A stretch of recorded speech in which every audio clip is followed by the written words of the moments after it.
Apa jadinya jika seseorang yang dipenjara hampir seumur hidupnya keluar, bukan dengan dendam, tapi dengan cinta yang menyelamatkan bangsanya dari kehancuran? Inilah kisah tentang kesabaran dan kekuatan ampunan. Jangan lupa klik subscribe dan aktifkan notifikasi, sahabat inspirasi. Karena kisah seperti ini bukan hanya layak didengar, tapi juga bisa mengubah hidup kita. Kadang, dunia diubah bukan oleh orang yang paling kuat, tetapi oleh mereka yang paling sabar. Di sebuah desa terpencil di Afrika Selatan, Mveso namanya, lahirlah seorang anak laki-laki dari suku Tembu. Tak ada yang menyangka bahwa dari desa yang bahkan tak tercantum dalam peta dunia saat itu, akan tumbuh sosok yang kelak menjadi simbol perdamaian umat manusia. Namanya Rolihlahla Mandela. Tapi dunia akan mengenalnya sebagai Nelson Mandela. Masa kecil Mandela jauh dari gemerlap. Ia tidak lahir di lingkungan istana atau kekuasaan. Ia besar di tengah tanah berbatu dan langit kering Afrika, dikelilingi oleh kebudayaan suku Hoksa yang menjunjung tinggi nilai keberanian dan kehormatan. Ia bermain di sungai, mengembala ternak, dan belajar dari cerita-cerita lisan para tetua desa tentang kepahlawanan, pengkhianatan, dan mimpi akan tanah air yang adil. Sejak muda, Mandela sudah menyadari sesuatu yang tidak beres. Ia melihat ketidaksetaraan itu meresap dalam kehidupan sehari-hari. Di sekolah, anak-anak kulit putih mendapatkan buku baru, sementara teman-temannya hanya diberi lembar-lembar usang. Di kota, orang kulit hitam tidak boleh berjalan di trotoar yang sama dengan kulit putih. Mereka tak bisa memilih pemimpin, tak punya hak suara, bahkan tak bisa menetap di wilayah tertentu hanya karena warna kulit mereka. Itulah apartheid, sebuah sistem yang kejam. Sebuah tembok tak terlihat yang memisahkan manusia, bukan karena perilaku, bukan karena kemampuan, tapi semata-mata karena ras. Namun, seperti semua tokoh besar dalam sejarah, Mandela tak langsung menjadi pahlawan. Ia juga manusia biasa. Ia memiliki amarah. Ia memiliki dendam. Dan ia sempat percaya bahwa hanya kekerasan bisa mengubah nasib bangsanya. Mandela tumbuh dan menuntut ilmu di kota. Di University of Fort Hare, lalu di Johannesburg, ia mulai menyaksikan secara langsung struktur sosial yang kejam dan tak adil. Disinilah ia menyumpai para pemuda pemberani lainnya yang siap mengubah Afrika Selatan. Bersama mereka, ia bergabung dengan African National Congress atau ANC, sebuah organisasi perjuangan rakyat kulit hitam. Namun pada tahun-tahun awalnya, ANC masih memperjuangkan perubahan melalui cara damai, demonstrasi, petisi, surat, dan pidato. Tapi ketika semuanya diabaikan, ketika rakyat dipukul, ditembak, bahkan dibunuh hanya karena menuntut kesetaraan, Mandela berubah. Ia pun mendirikan Umkhonto we Sizwe, sayap militer ANC. Baginya saat itu revolusi adalah satu-satunya jalan. Ia percaya bahwa jika mereka tidak melawan, mereka akan dihancurkan. Dan itulah awal dari akhir kebebasannya. Tahun 1962, Mandela ditangkap. 2 tahun kemudian ia dijatuhi hukuman seumur hidup dalam persidangan terkenal di Rivonia Trial. Di ruang sidang, ia berdiri tegak dan berkata, "Saya telah memperjuangkan ideal sebuah masyarakat yang demokratis dan bebas. Jika perlu, saya siap mati demi itu." Tapi tak ada peluru yang menghentikannya. Yang menghentikannya adalah dinding batu penjara Pulau Ropen. Sebuah pulau sunyi yang menjadi saksi bisu penderitaan dan transformasi. Bayangkan terbangun setiap pagi selama 27 tahun di dalam sel sempit 2 kali 2 meter tanpa keluarga, tanpa kebebasan, tanpa kepastian masa depan.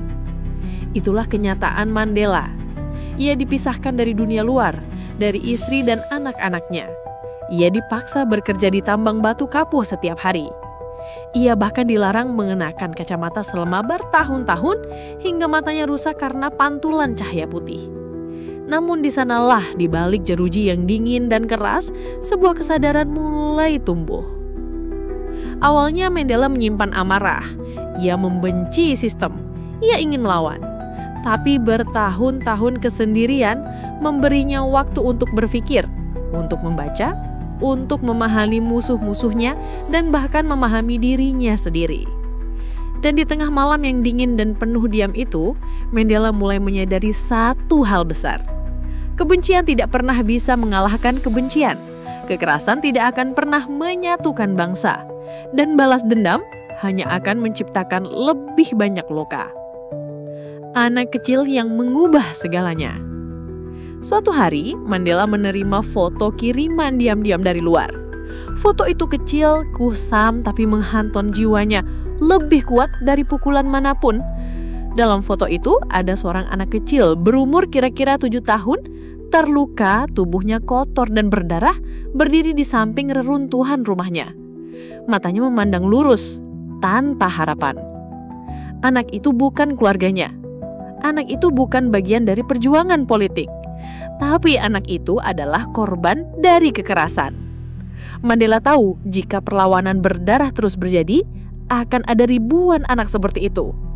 Anak-anak yang kehilangan rumah, kehilangan ayah, kehilangan masa depan. Di titik itulah Mandela benar-benar berubah. Dari seorang revolusioner menjadi pemimpin spiritual bangsanya. Ia tak lagi memikirkan kemenangan politik. Ia mulai merancang masa depan perdamaian. Sebuah Afrika Selatan tanpa apartheid, tapi juga tanpa balas dendam. Kisah Nelson Mandela bukanlah kisah yang instan. Ini bukan tentang satu momen heroik. Ini adalah kisah tentang ribuan hari penuh penderitaan dan satu keputusan penting yang mengubah arah sejarah. Memilih untuk memaafkan. Dan disinilah sahabat inspirasi, kisah kita dimulai. Sahabat inspirasi, pernahkah Anda merasa begitu marah hingga sulit memaafkan? Tuliskan pengalaman Anda di kolom komentar.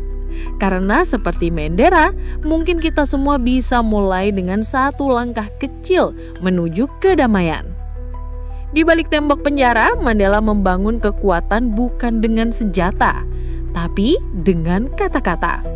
Di bagian 2, kita akan menyelami bagaimana ia memimpin tanpa memegang kekuasaan dan bagaimana dunia luar mulai mendengar suara dari balik jeruji. 27 tahun bukan waktu yang sebentar. Bagi sebagian orang, itu adalah seumur hidup. Tapi bagi Nelson Mandela, itu adalah jalan terjal menuju sesuatu yang jauh lebih besar dari dirinya sendiri. Di balik jeruji yang dingin, konflik sesungguhnya justru dimulai antara harapan dan keputusasaan, antara balas dendam dan ampunan. Sahabat inspirasi, apakah Anda pernah merasa suara Anda tidak didengar? Seolah semua usaha sia-sia? Tuliskan di kolom komentar. Karena seperti Mandela, mungkin justru di saat kita paling tak terlihat, kita sedang dibentuk. Penjara bukan hanya tentang dibatasi ruang. Yang lebih menyakitkan adalah ketika suara Anda tak lagi dianggap ada. Ketika dunia di luar terus berjalan dan Anda hanya menjadi sejarah yang dilupakan. Itulah yang dirasakan Nelson Mandela ketika pertama kali menginjakan kaki di Pulau Robben tahun 1964. Pulau Robben, neraka yang sunyi. Mandela ditahan di Blok B, sel nomor 5. Sebuah ruang kecil tanpa tempat tidur. Hanya tikar tipis di lantai beton. Setiap pagi jam 5, ia dibangunkan untuk memulai kerja paksa di tambang batu kapur. Sinar matahari menyilaukan memantul ke dinding putih, merusak penglihatannya. Ia dilarang berbicara kecuali diberi izin. Surat dari keluarga datang hanya 2 kali setahun, dan setiap huruf telah disensor. Para tahanan politik di Pulau Robben sengaja diperlakukan lebih buruk daripada kriminal biasa. Mereka dipisahkan, diawasi ketat, dan dijauhkan dari dunia luar. Pemerintah ingin satu hal, menghancurkan semangat mereka. Tapi Mandela tidak hancur. Sebaliknya, ia justru mulai membangun sesuatu, sebuah universitas dari balik penjara. The Robben Island University. Mereka menyebutnya begitu, sebuah universitas bawah tanah. Mandela bersama-sama aktivis lain seperti Walter Sisulu dan Govan Mbeki mulai mengajar di tahanan politik. Pelajaran tak hanya soal hukum dan politik, tapi juga filosofi, sejarah, bahkan strategi negosiasi. Para sipir sering mempergoki dan menghukum mereka. Tapi semangat itu tak pernah padam. Bagi Mandela, pengetahuan adalah bentuk perlawanan yang paling ampuh. Kita mungkin dikurung, tapi pikiran kita tetap bebas, katanya. Surat-surat yang mengugah dunia. Meski dibatasi, Mandela mulai menyusun surat rahasia. Ditulis tangan, dikodekan, dan diselundupkan keluar oleh sipir yang simpati. Salah satunya adalah Christobrand, seorang sipir muda kulit putih yang perlahan-lahan mulai melihat Mandela bukan sebagai musuh, tapi sebagai manusia yang luar biasa. Lewat surat-surat itu, dunia luar mulai tahu apa yang terjadi. LSM, gereja, hingga universitas luar negeri mulai menyuarakan, "Bebaskan Nelson Mandela." Namun pemerintah Afrika Selatan tak gentar. Mereka bahkan melarang Mandela menyebutkan nama ANC dalam setiap kunjungannya. Semua untuk membuatnya terlupakan. Konflik batin antara amarah dan harapan. Mandela sendiri tak selalu kuat. Dalam salah satu catatannya, ia menulis, "Ada malam ketika aku begitu marah, aku ingin dunia ini terbakar. Tapi lalu aku teringat, untuk apa aku dipenjara? Untuk balas dendam atau untuk masa depan?" Ada waktu di mana Mandela hampir menyerah. Ia kehilangan ibunya saat dipenjara. Ia tak diizinkan menghadiri pemakaman. Beberapa tahun kemudian, anak sulungnya meninggal dalam kecelakaan. Dan lagi-lagi, ia hanya bisa menangis dalam diam. Namun justru dalam kehilangan itu, ia menemukan kekuatan baru. Ia sadar, kalau dia hancur, bangsa ini akan kehilangan satu-satunya simbol harapan mereka. Dunia mulai mendengar. Tahun demi tahun berlalu. Tapi suara dari Pulau Robben mulai menembus batas. Tahun 1980-an, gerakan Free Nelson Mandela menggema di seluruh dunia. Konser, pawai, boikot, hingga tekanan diplomatik mulai menjepit pemerintah Afrika Selatan. Tapi justru di titik ini, konflik terbesar muncul. Bukan dari luar, tapi dari dalam hati Mandela. Pemerintah mulai menawarkan kebebasan bersyarat. Tapi dengan syarat, Mandela harus meninggalkan perjuangannya, harus mengakui bahwa ANC adalah organisasi teroris. Dan saat itulah Mandela menunjukkan keteguhan sejati. Apa gunanya kebebasan pribadi jika rakyatku masih terbelenggu? Penawaran dari musuh. Di tengah tekanan internasional dan kerusuhan dalam negeri, pemerintah apartheid mulai meramah. Presiden P.W. Botha dan kemudian penggantinya, F.W. de Klerk, mulai sadar bahwa sistem ini tak akan bertahan. Mereka mulai membuka komunikasi rahasia dengan Mandela, yang saat itu masih dipenjara. Mereka tahu, jika ingin menyelamatkan Afrika Selatan dari perang saudara, hanya Mandela yang bisa menyatukan rakyat. Tapi, ini bukan sekedar diplomasi, ini adalah ujian moral. Bagaimana Mandela bisa berdialog dengan orang yang telah mempenjarakannya? Bagaimana ia bisa memimpin bangsa dari dalam sel? Di titik inilah, karakter sejatinya bersinar. Ia tidak meminta balas dendam. Ia tidak menuntut jabatan. Ia hanya berkata, "Saya ingin semua orang, kulit hitam maupun kulit putih, bebas dari rasa takut." Mimpi tentang negara baru. Mandela mulai menulis cetak biru masa depan Afrika Selatan. Tanpa apartheid, tanpa perang balas dendam, dan dengan pemilu demokratis pertama yang diikuti semua ras. Visi ini dianggap gila oleh banyak orang saat itu, baik oleh pemerintah maupun oleh rekan seperjuangannya sendiri. Bahkan di dalam ANC pun banyak yang mulai frustrasi dan ingin melakukan perlawanan berdarah. Tapi Mandela menahan mereka. Ia tahu, sekali kekerasan dibalas dengan kekerasan, tak akan ada ujungnya. Ia tahu, perdamaian hanya mungkin jika semua orang merasa didengar dan dihormati. Kemenangan yang belum terlihat. Mandela belum bebas, tapi ia sudah menjadi pemimpin. Ia belum memegang jabatan, tapi dunia sudah mulai mengikutinya. Inilah puncak dari konflik terbesarnya. Bukan antara dirinya dan para penindas, tapi antara jalan lama penuh amarah dan jalan baru penuh pengampunan. Ia memilih jalan kedua, dan dengan itu ia mulai mengubah sejarah. Sahabat inspirasi, bayangkan jika ada di penjara puluhan tahun oleh sistem yang kejam. Apakah Anda bisa memaafkan? Tuliskan pemikiran Anda di kolom komentar. Karena mungkin seperti Mandela, kita sedang berada dalam proses pembentukan kekuatan batin terbesar kita. 27 tahun dalam penjara tidak memadamkan nyala semangat. Justru di balik jeruji itu, Mandela menyusun kekuatan baru. bukan dengan senjata, tapi dengan kebijaksanaan. Dan ketika pintu penjara itu akhirnya dibuka, dunia tidak hanya menyambut seorang pria, tapi simbol pengampunan yang hidup. Sahabat inspirasi, pernahkah Anda menunggu keadilan selama bertahun-tahun? Apakah Anda akan memilih membalas atau memaafkan? Tulis pemikiran Anda di komentar, karena setiap suara adalah awal perubahan. Tanggal 11 Februari 1990, cahaya matahari terasa berbeda hari itu di Afrika Selatan. Puluhan ribu orang menunggu di depan gerbang penjara Victor Verster. Sebagian menangis, sebagian menyanyikan lagu perjuangan. Semua menanti satu orang. Dan tepat pukul 4 sore, Nelson Mandela melangkah keluar. Tangannya menggenggam tangan istrinya, Winnie. Tubuhnya tegak meski sudah renta. Langkahnya lambat, tapi setiap langkah itu menggemakan harapan baru bagi sebuah bangsa yang porak-poranda. Setelah 27 tahun penantian, Mandela bebas. Satu, dunia menyaksikan. Siaran langsung itu disaksikan oleh lebih dari 1 miliar orang di seluruh dunia. Mandela tidak berbicara dengan kemarahan. Ia tidak menyalahkan.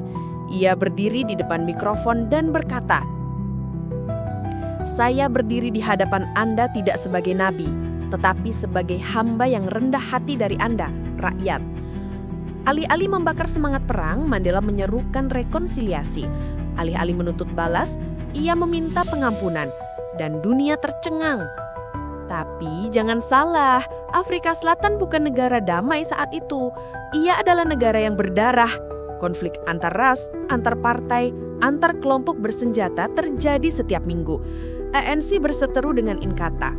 Kelompok kulit putih ekstremis siap mengangkat senjata jika kekuasaan berpindah ke tangan mayoritas kulit hitam. Negara ini duduk di tepi jurang perang saudara.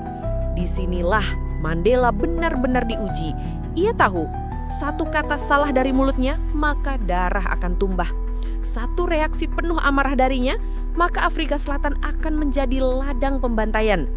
Tapi Mandela memilih menahan. Ia memilih merampul. Bahkan, ia mengundang musuh-musuh lamanya untuk duduk bersama. Presiden F.W. de Klerk tahu sistem apartheid tidak bisa bertahan lagi. Tekanan internasional, ekonomi yang hancur, dan rakyat yang terus memberontak memaksanya membuka pintu negosiasi.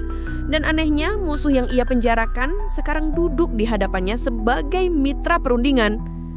Pertemuan itu tidak mudah. Bayangkan, dua pria yang mewakili dua dunia yang bertentangan. Satu memenjarakan, satu dipenjara. Tapi mereka sepakat pada satu hal, Afrika Selatan harus diselamatkan. Selama berbulan-bulan, Mandela dan de Klerk duduk bersama.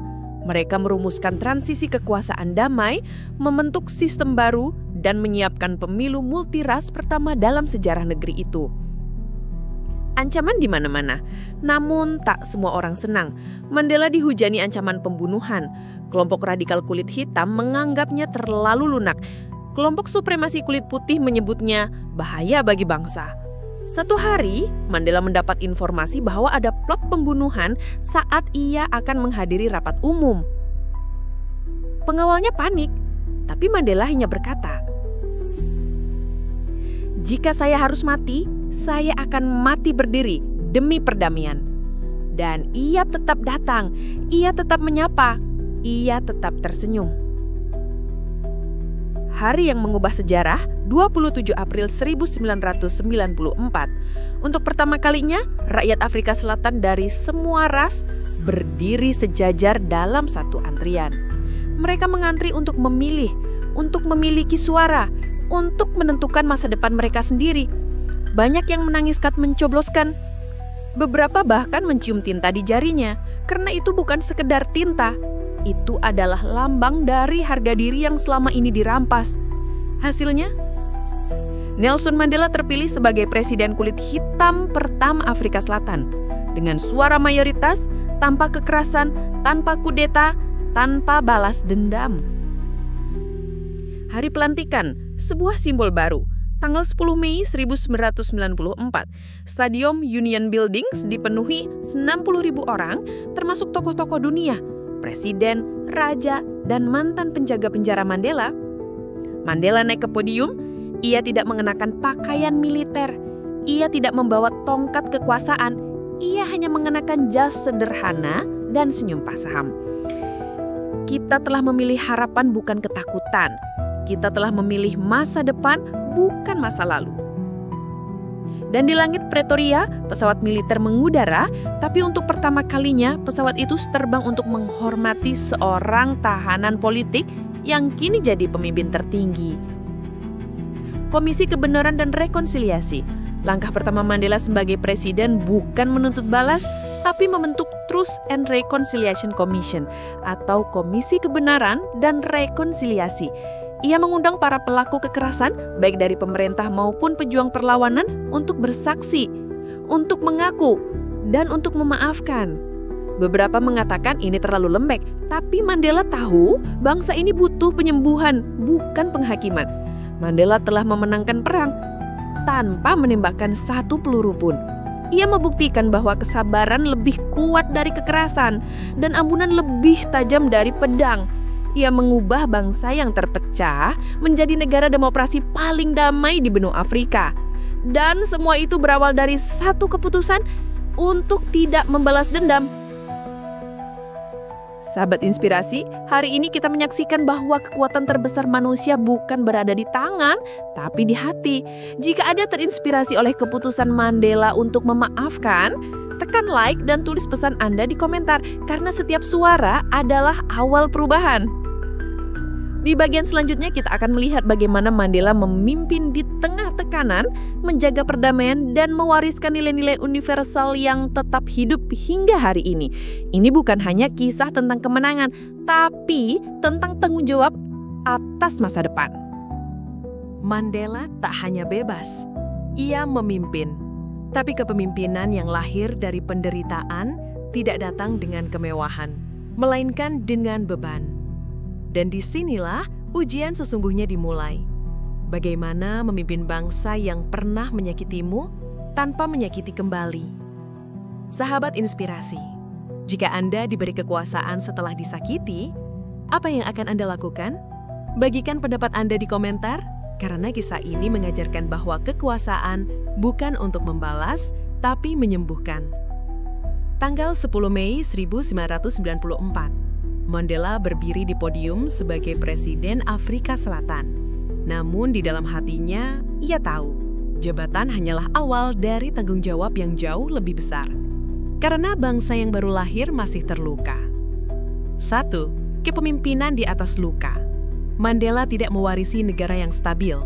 Ia mewarisi kebencian, ketakutan, dan ketidakpercayaan.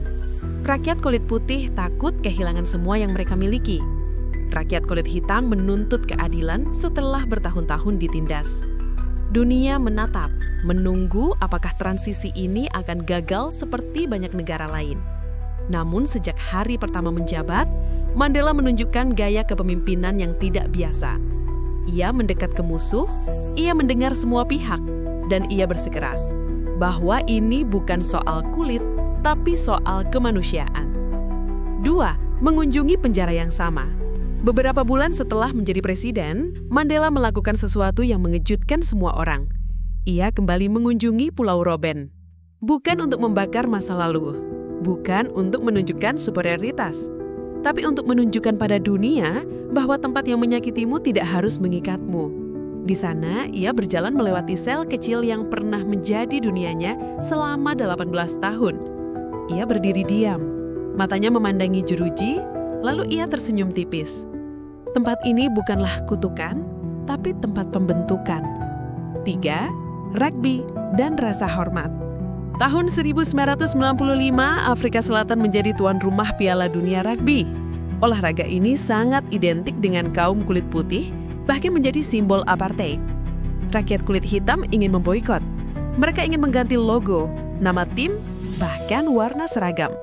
Tapi Mandela punya rencana lain. Ia mengenakan jersey tim nasional Afrika Selatan yang dulunya dibenci rakyatnya dan mendatangi stadion. Ketika tim nasional Afrika Selatan, Springboks, menang, Mandela sendiri yang menyerahkan piala kepada kapten tim, François Pienaar. Dunia tercengang. Di satu momen itu, ia berhasil menyatukan dua dunia. Kebencian dibalas dengan pelukan. Rasa curiga dibalas dengan rasa hormat. 4. Tak ingin jadi raja. Satu hal yang jarang dibicarakan orang adalah Mandela hanya menjabat 1 periode. Ia bisa saja bertahan 2, 3, bahkan seumur hidup. Rakyat mencintainya. Ia bisa mengubah konstitusi seperti banyak pemimpin Afrika lainnya. Tapi Mandela menolak. Kekuasaan bukan warisan. Kekuasaan adalah amanah. Tahun 1999, Mandela mengundurkan diri dari jabatan dan menyerahkan tongkat estafet pada generasi baru.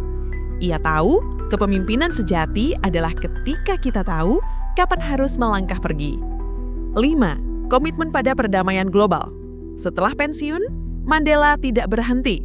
Ia menjadi juru damai internasional. Ia mendirikan The Elders, kelompok pemimpin dunia yang mengadvokasi perdamaian dan hak asasi manusia. Ia bicara di PBB, ia memerangi HIV/AIDS di Afrika. Ia mengunjungi korban perang di berbagai belahan dunia. Dari narapidana menjadi penasihat moral dunia. 6. Waktu yang membawa pergi. Tahun 2004, Mandela resmi pensiun dari kehidupan publik karena kesehatannya memburuk. Dan pada tanggal 5 Desember 2013, dunia kembali berduka. Nelson Mandela wafat di usia 93 tahun. Negara-negara di seluruh dunia menurunkan bendera. Upacara kenegaraan digelar. Tokoh dunia dari berbagai agama, ras, dan ideologi berkumpul di satu tempat untuk menghormati satu manusia yang mengajarkan arti sejati dari kemanusiaan.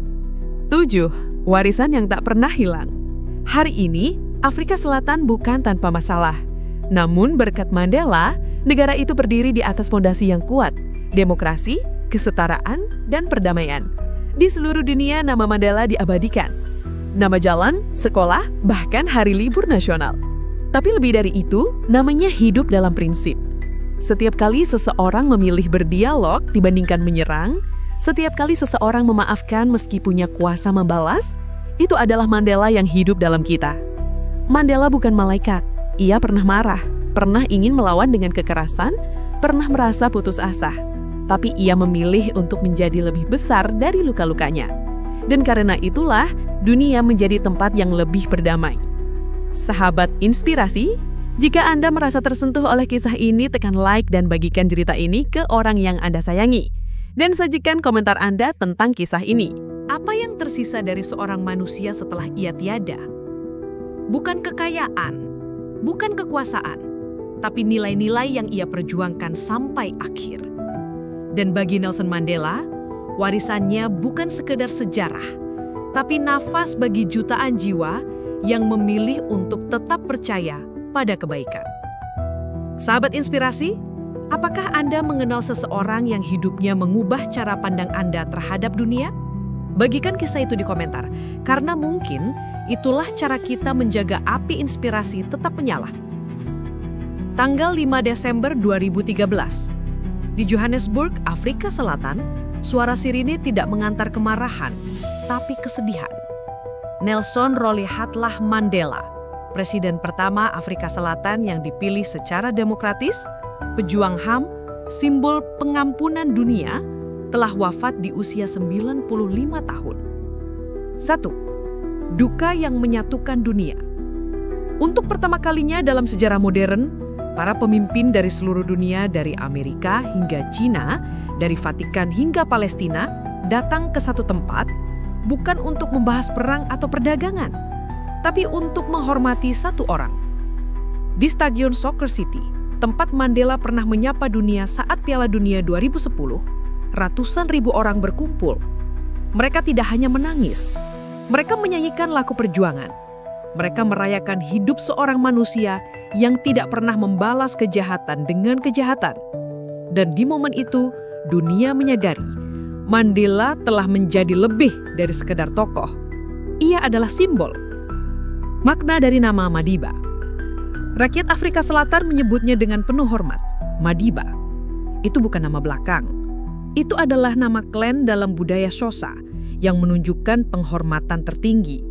Karena bagi mereka, Mandela bukan hanya pemimpin, tapi ayah. Ayah yang sabar saat bangsanya marah. Ayah yang memeluk bukan menghukum. Ayah yang tetap berdiri meski disakiti karena tahu anak-anaknya butuh arah. Jejak yang tertinggal di dunia. Warisan Mandela tidak dibatasi batas negara. Nilai-nilainya meresap ke dalam gerakan sosial, kebijakan global, dan hati anak-anak sekolah yang belajar tentang perdamaian bukan sebagai teori, tapi sebagai pilihan yang nyata.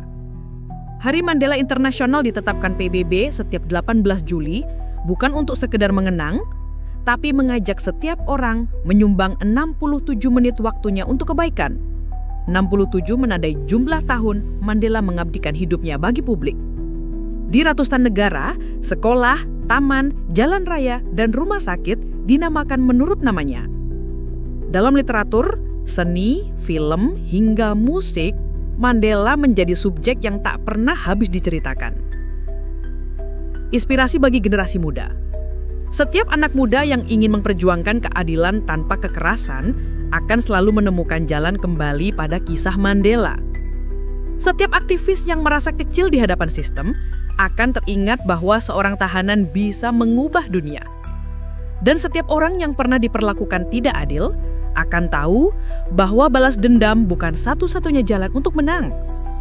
Mandela mengajarkan satu hal yang penting yang tidak diajarkan di ruang kuliah politik. Kekuatan sejati tidak datang dari kemarahan, tapi kendali atasnya. Keluarga, cinta, dan kehilangan yang sunyi. Di balik sorotan dunia, Mandela adalah manusia biasa. Ia pernah kehilangan istri, ia pernah gagal dalam pernikahan, ia pernah merasa bersalah karena lebih banyak menghabiskan waktu di penjara daripada bersama anak-anaknya. Ia pernah menulis, "Saya bukan orang suci, kecuali jika Anda mendefinisikan orang suci sebagai pendosa yang terus mencoba memperbaiki diri. Dan mungkin justru disitulah kekuatannya. Ia tidak sempurna, tapi ia tidak pernah berhenti memilih yang benar." Mandela dalam diri kita. Ketika seseorang mampu mengampuni orang yang memenjarakannya selama 27 tahun, ketika seseorang memilih berdamai, padahal ia bisa membalas, ketika seseorang menyerahkan kekuasaan meski bisa memperpanjangnya, itu bukan kekalahan, itu kemenangan yang sesungguhnya. Mandela membuktikan, kita tidak perlu menunggu menjadi orang besar untuk melakukan hal yang besar. Karena kadang, langkah kecil seperti memilih untuk tidak membalas bisa menciptakan gelombang yang mengubah sejarah dunia. Penutup reflektif, apa yang kita wariskan? Sahabat inspirasi, mari kita tarik nafas sejenak dan bayangkan. Jika suatu hari nanti kita pergi dari dunia ini, apa yang akan kita tinggalkan? Mandela tidak meninggalkan istana, tidak meninggalkan perusahaan, tidak meninggalkan kemewahan, tapi ia meninggalkan cara pandang baru. Bahwa dunia tidak harus kejam untuk menjadi kuat. Bahwa damai bukan tanda kelemahan, tapi kedewasaan. Sobat Inspirasi, jika kisah ini menggerakkan hati Anda, tolong bagikan. Bukan untuk kami, tapi untuk mereka yang mungkin sedang bertarung dalam hati antara membalas atau memaafkan. Mungkin kisah ini bisa jadi cahaya. Dan jangan lupa, tekan subscribe untuk terus mengikuti kisah-kisah yang bukan hanya menginspirasi, tapi mengubah cara kita melihat dunia. Teruslah berjuang sahabat inspirasi, karena di dunia yang penuh kebisingan dan kekacauan ini, mungkin kebaikan kecilmu adalah satu-satunya hal yang mampu menyelamatkan seseorang hari ini. Sampai jumpa di kisah berikutnya.